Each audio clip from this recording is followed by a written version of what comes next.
Salut les amis, bienvenue sur votre plateforme. Ici c'est Senator Cletus aka Ejawi Moses. Abonnez-vous, abonnez-vous, abonnez-vous les amis. Je suis votre humble serviteur, Sa Majesté Sénateur Cletus Lonze. Les amis, posons-nous cette question.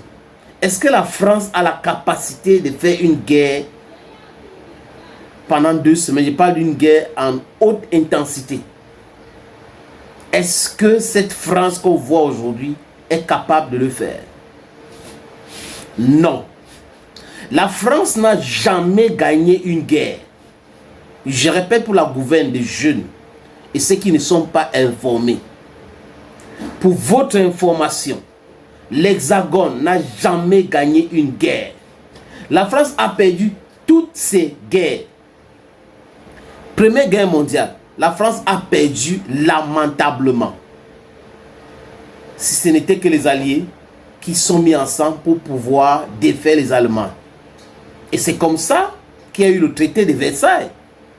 Les Américains se sont opposés à ce traité de Versailles qui parle de la création de la SND, la Société des Nations.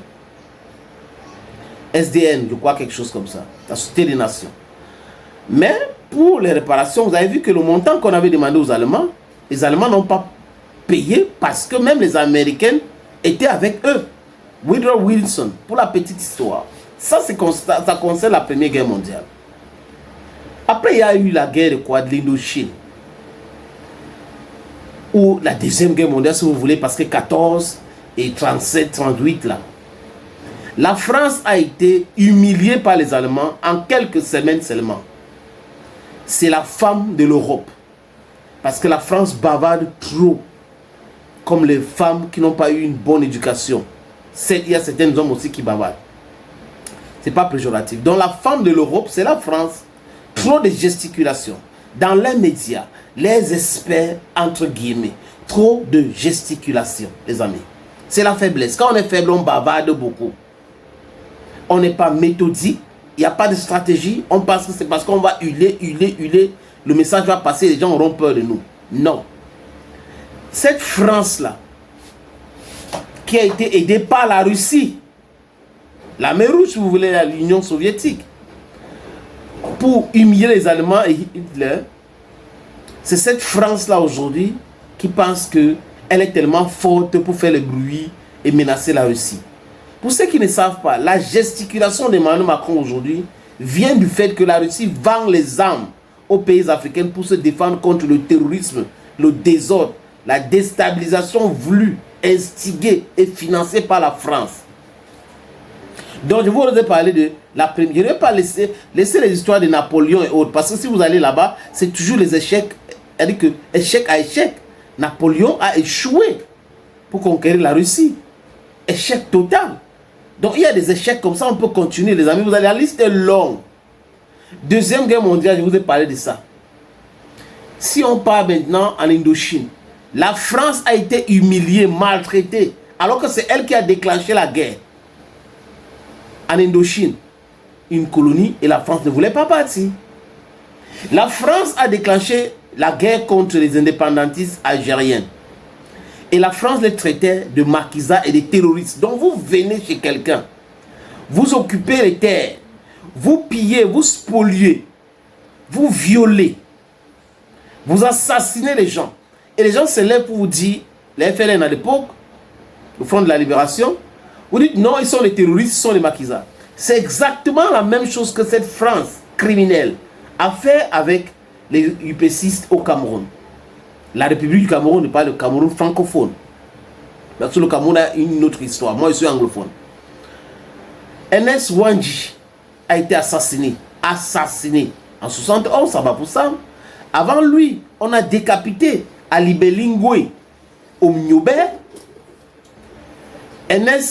Félix Roland Moumié, désolé, a été empoisonné par un agent secret français au thallium en Suisse. Voilà l'histoire de la France. La France qui a tué les UPCistes Bamileke, les UPCistes Bassa, tué des Camerounais. C'est cette France qui essaye de donner les leçons aux gens. La France qui a volé, pillé, jusqu'à présent continue de spolier le pétrole du Gabon. La France qui continue de voler, de piller, de spolier le pétrole du Congo-Brazzaville. La France qui finance le Rwanda pour déstabiliser la RDC actuellement. On peut dire Union européenne, mais la France, c'est le principal architecte de ce vol, de ce pillage, de cette insécurité au Congo. Voilà donc la France pour vous les amis. Des gens qui n'ont jamais rien gagné en termes de guerre. Même en termes de puissance intellectuelle. Regardez les philosophes français. Regardez. Jean-Jacques Rousseau. Satie. Les autres. Jean-Paul Sartre, je vous l'ai dit. La plupart, même des artistes, ne sont pas des Français de souche. Ou des Belges, des Portugais, ou des Africains. Donc vous voyez, c'est un peuple qui est métissé. C'est une bénédiction, les amis. Je ne dis pas que c'est mauvais, c'est une bénédiction. Donc la France est forte parce qu'il y a beaucoup de cerveaux qui arrivent là-bas, qui viennent de beaucoup d'endroits. Si ces cerveaux-là quittent la France comme certains dans l'extrême droite sont en train de chanter « Oh, la France ne veut pas la France pour les Français », la France c'est là quoi? Rien du tout. Donc la France aujourd'hui est en difficulté en Europe par rapport à son langage guerrier concernant la Russie. Pourquoi? Parce que le peuple africain, la jeunesse africaine n'est pas avec elle. La jeunesse africaine est avec la Russie. Voilà pourquoi la France souffre. Maintenant les amis, je parlais de la capacité de la France pour pouvoir faire une guerre à haute intensité pendant 2 semaines. Je dis encore, ça ne vient pas de moi. Ce sont les généraux français, ceux qui sont dans l'industrie d'armement française, qui disent cela. La France produit quoi? Quelle est la capacité de la France de produire les obus 155 mm? 30 000 par an. Par mois, je crois par mois. Pendant ce temps, la Russie produit par mois 3 millions. Donc vous voyez qu'il y a match?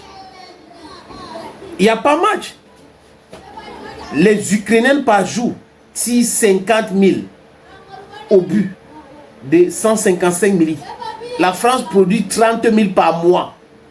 Vous voyez que les gens qui font trop de bruit là, c'est pour rien. C'est dans rien.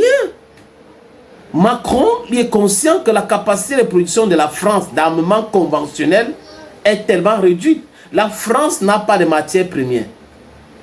C'est un fait. Et le pillage en Afrique, on est en train de stopper cela.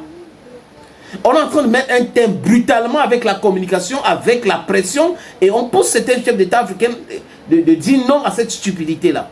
Donc vous voyez que c'est compliqué. Si la France comptait sur les Africains pour pouvoir faire la guerre comme lors de la première et la deuxième guerre mondiale, c'est que la France a tout faux. Et les Français aujourd'hui, les militaires français sont au courant. Ils savent que s'il y a une guerre contre la Russie ou contre tout un autre pays, ils font une guerre contre... Ils vont faire ça seuls. Et non plus cette capacité-là. Sans les Africains. L'Afrique donc a tourné le dos à cette France criminelle, bandite. Cette France qui a toujours pollué, qui nous a escroqués et à qui on demande réparation aujourd'hui. Donc les Occidentaux, vous allez nous payer 50 trillions d'euros pour réparation. Le vol, le pillage, la destruction, la mort.